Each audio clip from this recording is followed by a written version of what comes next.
একবার ভাবুন কেমন হবে যদি পৃথিবী স্থির হয়ে যায়, অর্থাৎ এর ঘূর্ণন গতি বন্ধ হয়ে যায়। আর এমনটাই ঘটে আমাদের আজকের মুভিতে, যার ফলে পৃথিবীতে সেই সব কিছু ঘটে যায় যেগুলো কিনা মানুষের ধারণার বাইরে। কিন্তু সায়েন্টিস্টরাও হার মানে না, বরং তারাও এমন কিছু করে ফেলে যেগুলো কিনা প্রত্যেকটা মানুষকে অবাক করে দেয়।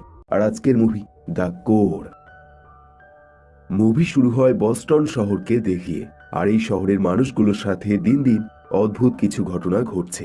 যেমন মানুষগুলো কথা বলতে বলতে হঠাৎ করে মাটিতে পড়ে যাচ্ছে এবং তারা আর উঠতে পারছে না। আর এই কারণে পুরো শহর জুড়ে এক বিশাল হইচই লেগে গেছে। একই সময় একটি কলেজে একজন জিওলজি প্রফেসরকে দেখানো হয়, যার নাম ডক্টর জশ। এখন এই শিক্ষক ক্লাসের প্রত্যেকটা ছাত্রকে শব্দের তরঙ্গের সম্বন্ধে একটি বিশেষ লেকচার দিতে থাকে। কিন্তু তখনই বেশ কিছু সরকারি অফিসার তার এই পড়াশোনাতে বাধা দেয় এবং তাকে জোরপূর্বক এখান থেকে নিয়ে যায়, কারণ এই মুহূর্তে সরকারের যশের মতো একজন প্রফেসরকে দরকার। তাই তারা সবার প্রথমে একটি স্পেশাল রুম, যেটা কিনা ওয়াশিংটন ডিসিতে অবস্থিত, সেখানে নিয়ে যায় এবং সেখানে একজন সায়েন্টিস্ট থাকে যার নাম কনর্যাড, এবং তাকেও এই বিশেষ কারণে এখানে ধরে নিয়ে আসা হয়েছে। এখন এই দুজনকে একটি বড় হল ঘরে নিয়ে যায়, যেখানে বেশ কিছু অসুস্থ মানুষ আলাদা আলাদা বেঞ্চে শুয়ে রয়েছে। এখন প্রথম দিকে প্রফেসর মনে করে এই অফিসারগুলো তাকে ভুল করে এখানে নিয়ে চলে এসছে, কারণ এই ব্যাপারে সে কোনো রকম হেল্প করতে পারবে না। কিন্তু তখনই একজন মিলিটারি অফিসার যার নাম পার্সেল সে রুমে প্রবেশ করে। মিলিটারি অফিসার তাদেরকে জানায় এই শহর জুড়ে একাধিক মানুষ রহস্যজনকভাবে মারা যাচ্ছে। এখন এই পুরো ঘটনা জানার পর প্রফেসর জস তাকে বোঝায় সে খবরে এই মৃত্যুর ঘটনা পড়েছে এবং তারা শক্তিশালী ইলেকট্রোম্যাগনেটিক পালসের কারণে মারা যাচ্ছে, কারণ তাদের প্রত্যেকের শরীরে পেসমেকার বসানো ছিল। এখন এই কথা শুনে আর্মি জেনারেল কিছুটা হলেও স্বস্তি অনুভব করে, কারণ সে ভেবেছিল এই সব কিছুই কোনো শত্রু দেশের মাস্টার প্ল্যান। তাই সে এই কেসটা এখানেই ডিসমিস করে দেয়। কিন্তু জশ এবং সেই সায়েন্টিস্ট আর্মি জেনারেলকে পরামর্শ দেয় তাদের উচিত এটা নিয়ে একটু গভীরভাবে রিসার্চ করা। কিন্তু এই আর্মি জেনারেল এটা নিয়ে খুব বেশি গুরুত্ব দেয় না, বরং ইগনোর করে এখান থেকে চলে যায়। এরপর বেশ কিছুদিন কেটে যায় এবং আরো একটি অদ্ভুত ঘটনা লন্ডন শহরের মানুষগুলো দেখে ফেলে। তারা লক্ষ্য করে আকাশে উড়তে থাকা পাখিগুলো অদ্ভুতভাবে নিচে আছড়ে পড়ছে, এমনকি সেগুলো মানুষের গায়েও পড়ে যাচ্ছে। এখন এই খবর যখন টিভিতে জশ দেখতে পায়, সে বুঝতে পারে এই ঘটনা এবং আগে ঘটে যাওয়া ঘটনা দুটোর পিছনেই একটাই কারণ রয়েছে, আর সেটা হলো পৃথিবীর মধ্যে থাকা ইলেকট্রোম্যাগনেটিক পালস। এমনকি এই একই কারণে ইউএসএস স্পেসশিপে এক ভয়াবহ এফেক্ট ফেলে দেয়, আর সেটা হলো এই ইলেকট্রোম্যাগনেটিক পালসের কারণে সেই শিপ পুনরায় পৃথিবীর দিকে চলে আসতে শুরু করে। একইভাবে সেই শিপে থাকা কন্ট্রোল সেন্টার এবং যোগাযোগ করার মতো সব রকম সিগন্যাল নষ্ট হয়ে যায়। এখন সেই শিপে থাকা পাইলট বুঝতে পারে তাদের কাছে খুব বেশি সময় নেই এবং তারা কিছুক্ষণের মধ্যেই পৃথিবীতে আছড়ে পড়বে। এখন শিপে থাকা পাইলট যার নাম রেবেকা, সে বুঝতে পারে তাকে এমার্জেন্সি ল্যান্ডিং করতে হবে, আর এই ল্যান্ডিং করতে হবে নদীর ওপর, নয়তো অনেক মানুষ মারা যাবে। এখন প্ল্যান মতো পাইলট তার প্লেনটি নদীর মধ্যে ল্যান্ড করে দেয়।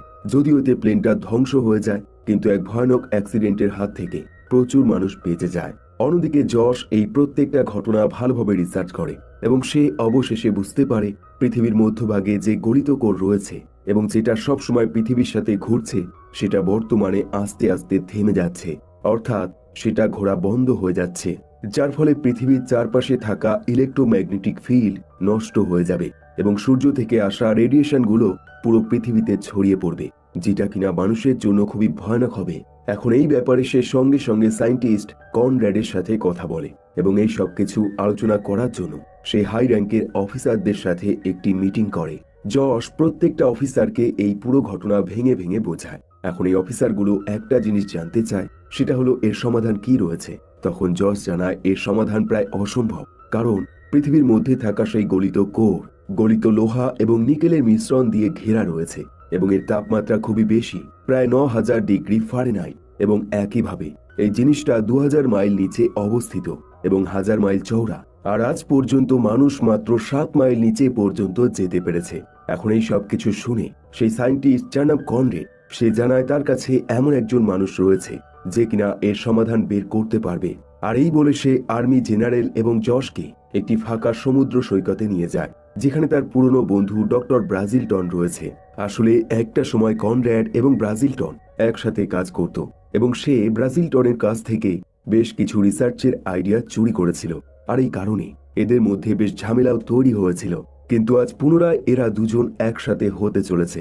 এমনকি ব্রাজিলটন তাকে হেল্প করার জন্য রাজি হয়ে যায়, শুধুমাত্র এই পৃথিবীকে রক্ষা করার জন্য।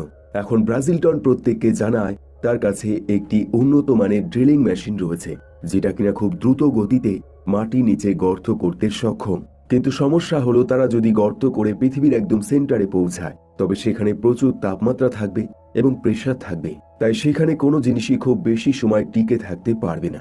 এখন এই সমস্যার সমাধানের জন্য ব্রাজিলটন জানায় তার এই মেশিনের মধ্যে এক ধরনের মেটেরিয়াল রয়েছে, যার সাহায্যে এই মেশিন নিচে থাকা সব রকম প্রেসার সহ্য করতে সক্ষম। একইভাবে খুব বেশি তাপমাত্রার কারণে এই মেটেরিয়াল থেকে এনার্জি নির্গত হয়, যার সাহায্যে তারা অনেক কাজ করতে পারবে। তাই ব্রাজিলটন জানায় তার এই পুরো মেশিনটাই সেই পৃথিবীকে রক্ষা করার জন্য ব্যবহার করবে। কিন্তু এই মেশিনটা তাদের এই কাজে ব্যবহার করার জন্য এটাকে মডিফাই করতে হবে। আর এখানে ব্রাজিলটন জানায় এই মডিফাই করতে গেলে প্রায় বছর খানেক সময় লেগে যাবে। কিন্তু সমস্যা হলো, তাদের কাছে খুব বেশি সময় নেই। তাই আর্মি জেনারেল তাকে পরামর্শ দেয় সে যেন এই কাজ 2 মাসের মধ্যে কমপ্লিট করে ফেলে। এমনকি এতে যত খরচা হবে সেই সব খরচা তাকে সে দিয়ে দেবে। পরের দিন তাদের এই কাজ শুরু হয়ে যায় এবং আর্মি জেনারেল বেশ কিছু নাসা দক্ষ পাইলটকে এই কাজে নিযুক্ত করে, যাদের মধ্যে একজনের নাম রিচার্ড আইভারসন এবং অন্যজন হলো রেবেকা। এবং একই সাথে একজন কম্পিউটার হ্যাকার থাকে যার নাম ডোনাল্ড, এবং তার দায়িত্ব থাকে এই মিশনটাকে ইন্টারনেট অথবা সোশ্যাল মিডিয়া থেকে হাইড করে রাখা।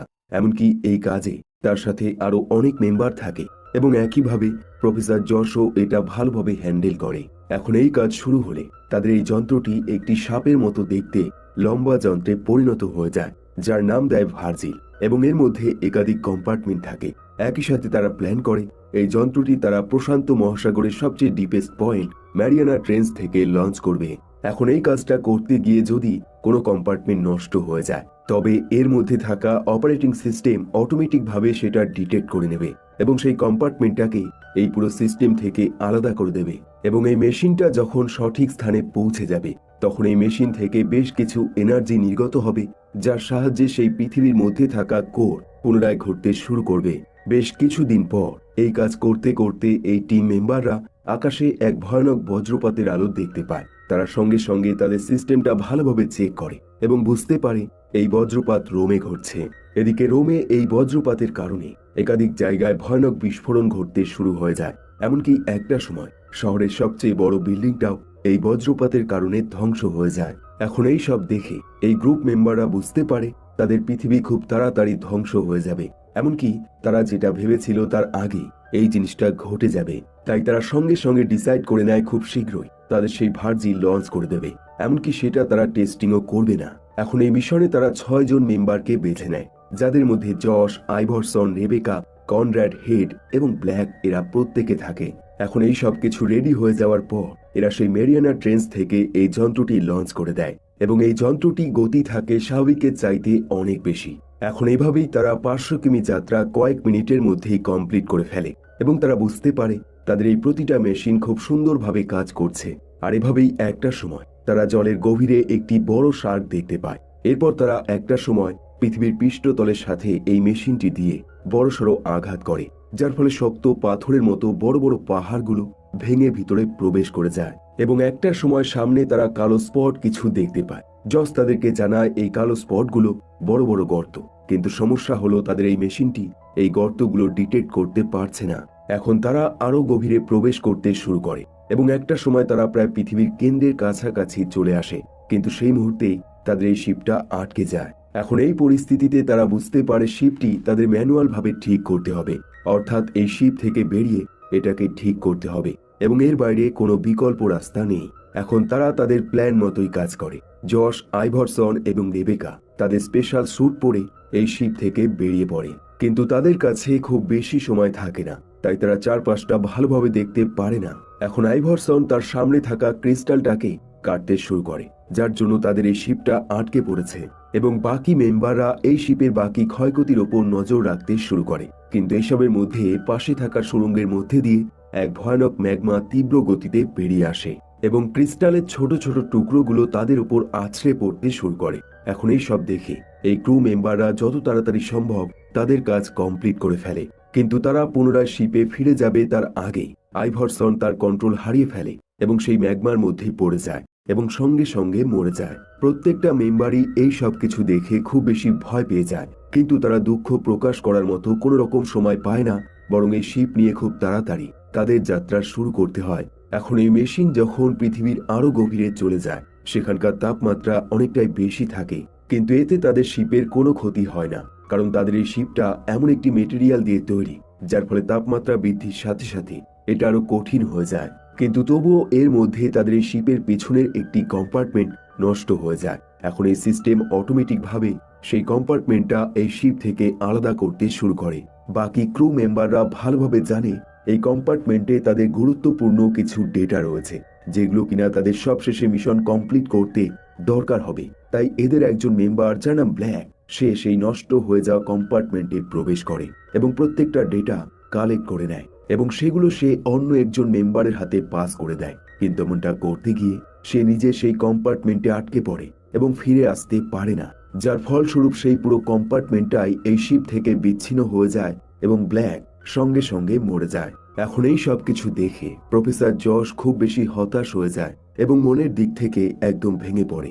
যদিও প্রত্যেকটা মেম্বার তার মনের জোর বাড়ানোর জন্য হাজার রকম চেষ্টা করে এবং বোঝায় তারাই একমাত্র এই পৃথিবীকে রক্ষা করতে পারবে, তাই তাদেরকে এত সহজে ভেঙে পড়লে চলবে না। এরপর তারা তাদের যাত্রা পুনরায় শুরু করে দেয় এবং কয়েক ঘন্টার মধ্যেই তারা পৃথিবীর সেই গলিত কোরের মধ্যে পৌঁছে যায়। কিন্তু এখানে এসে তারা লক্ষ্য করে এই কোরের ঘনত্ব তাদের হিসাবের চাইতে অনেক কম, যার ফলে তারা প্ল্যান করেছিল একটি বিশাল বিস্ফোরণের সাহায্যে এই কোরটিকে পুনরায় ঘোরাবে, কিন্তু সেটা তারা করতে পারবে না, কারণ এটার ঘনত্ব খুবই কম। তাই ডক্টর কনরাড পরামর্শ দেয় তাদের উচিত এখনই ফিরে যাওয়া, অর্থাৎ প্ল্যান বি অনুযায়ী কাজ করা।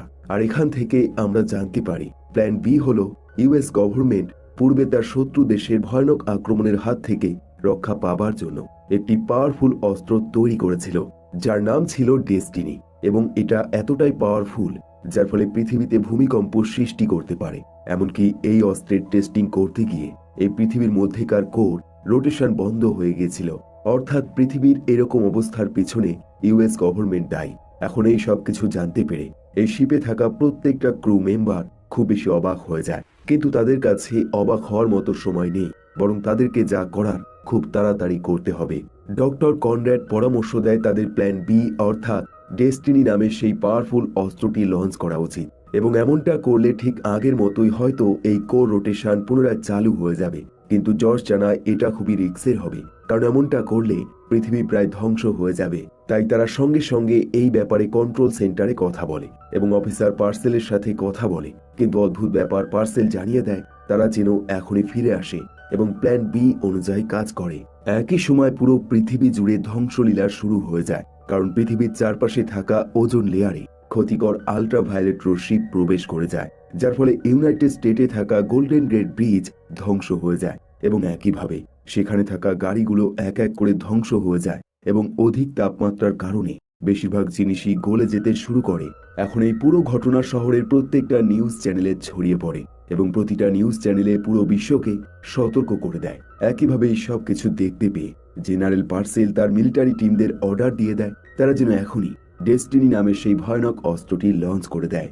যদিও সে জানে এমনটা করলে পুরো পৃথিবী এবং সেই শিপে থাকা ক্রু মেম্বাররা বিপদে পড়ে যাবে, কিন্তু তবুও সে এই অর্ডার দিয়ে দেয়। একই সময় জশ সেই শিপে বসে বসে তার হ্যাকার বন্ধু ডোনাল্ডের সাথে কথা বলে এবং তাকে জানায় সে যেন এই ডেস্টিনি লঞ্চটা কিছুটা সময়ের জন্য ডিলে করে দেয়।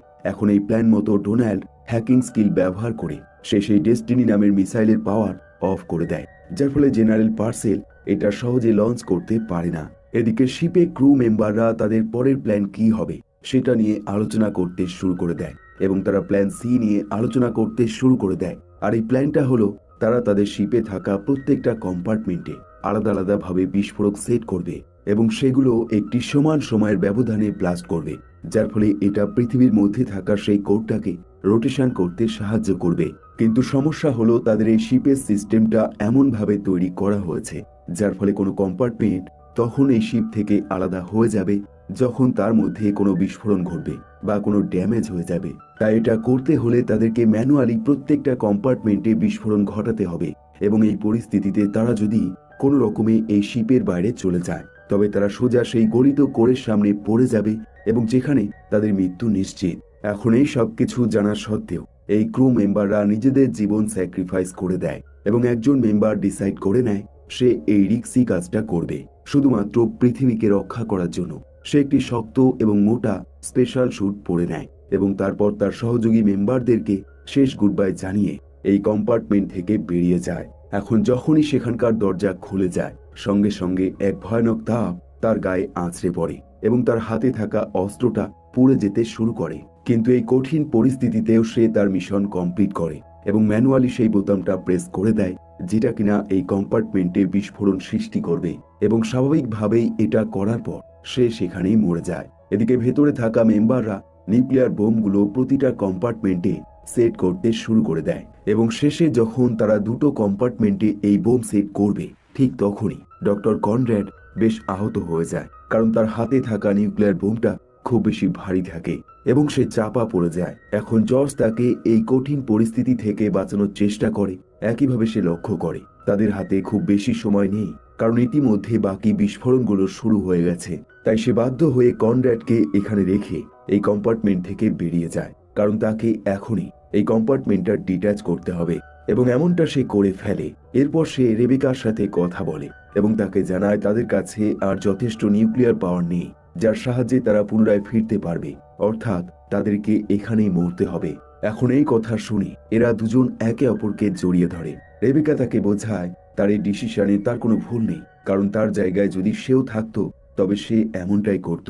এখন এভাবেই তারা নিজেদের জীবন ভাগ্যের উপর ছেড়ে দেয়। কিন্তু সেই মুহূর্তে যশের মাথায় একটি বুদ্ধি আসে, আর সেটা হলো তাদের এই শিপটা এমন একটি মেটেরিয়াল দিয়ে তৈরি যেটা কিনা প্রচন্ড তাপমাত্রা সহ্য করতে পারে এবং এই তাপমাত্রা ব্যবহার করে এই শিপটা আরো বেশি এনার্জি তৈরি করতে পারে। তাই সে সঙ্গে সঙ্গে এই এনার্জি ব্যবহার করে তাদের এই শিপে পুনরায় এনার্জি সাপ্লাই করতে শুরু করে দেয় এবং অদ্ভুত ব্যাপার, তাদের এই প্ল্যানে কাজ হয়। তাদের এই শিপটা পুনরায় অন হয়ে যায় এবং একই সাথে সেই কম্পার্টমেন্টগুলো একটি নির্দিষ্ট সময়ের ব্যবধানে সেগুলো আলাদা হতে শুরু করে এবং ব্লাস্ট হতে শুরু হয়ে যায়, যার ফলে একটি রিফেল এফেক্ট তৈরি হয় সেই গলিত কোরের চারপাশে, যার ফলে সেই কোর পুনরায় ঘুরতে শুরু করে দেয় এবং সেই ওজোন লেয়ার ঠিক আগের মতো হয়ে যায়।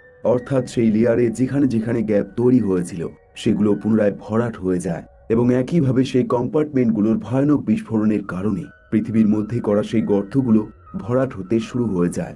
এখন এই দৃশ্য দেখে জস তার শিপ দ্রুত গতিতে এগিয়ে নিয়ে যায় এবং এই গর্ত থেকে বেরোনোর চেষ্টা করে। সে লক্ষ্য করে বিশাল আকারের টেকটনিক প্লেট তাদের দিকে ছুটে আসছে। এখন তারা কোনো রকমে এই টেকটনিক প্লেট থেকে বেঁচে যায় এবং সেই গর্ত থেকে বেরিয়ে সমুদ্রের তলদেশে ফিরে আসে। কিন্তু সমস্যা হলো এখানে যেহেতু কোনো রকম তাপমাত্রা নেই, তাই তাদের শিপের এনার্জি সাপ্লাই বন্ধ হয়ে যায়, যার ফলে তারা সেই সমুদ্রের তলায় আটকে পড়ে। এখন এতটা পথ অতিক্রম করার পর জশ হার মানতে চায় না, কারণ এখন তারা যদি সমুদ্রের ওপরে যেতে পারে তবে তারা বেঁচে যাবে।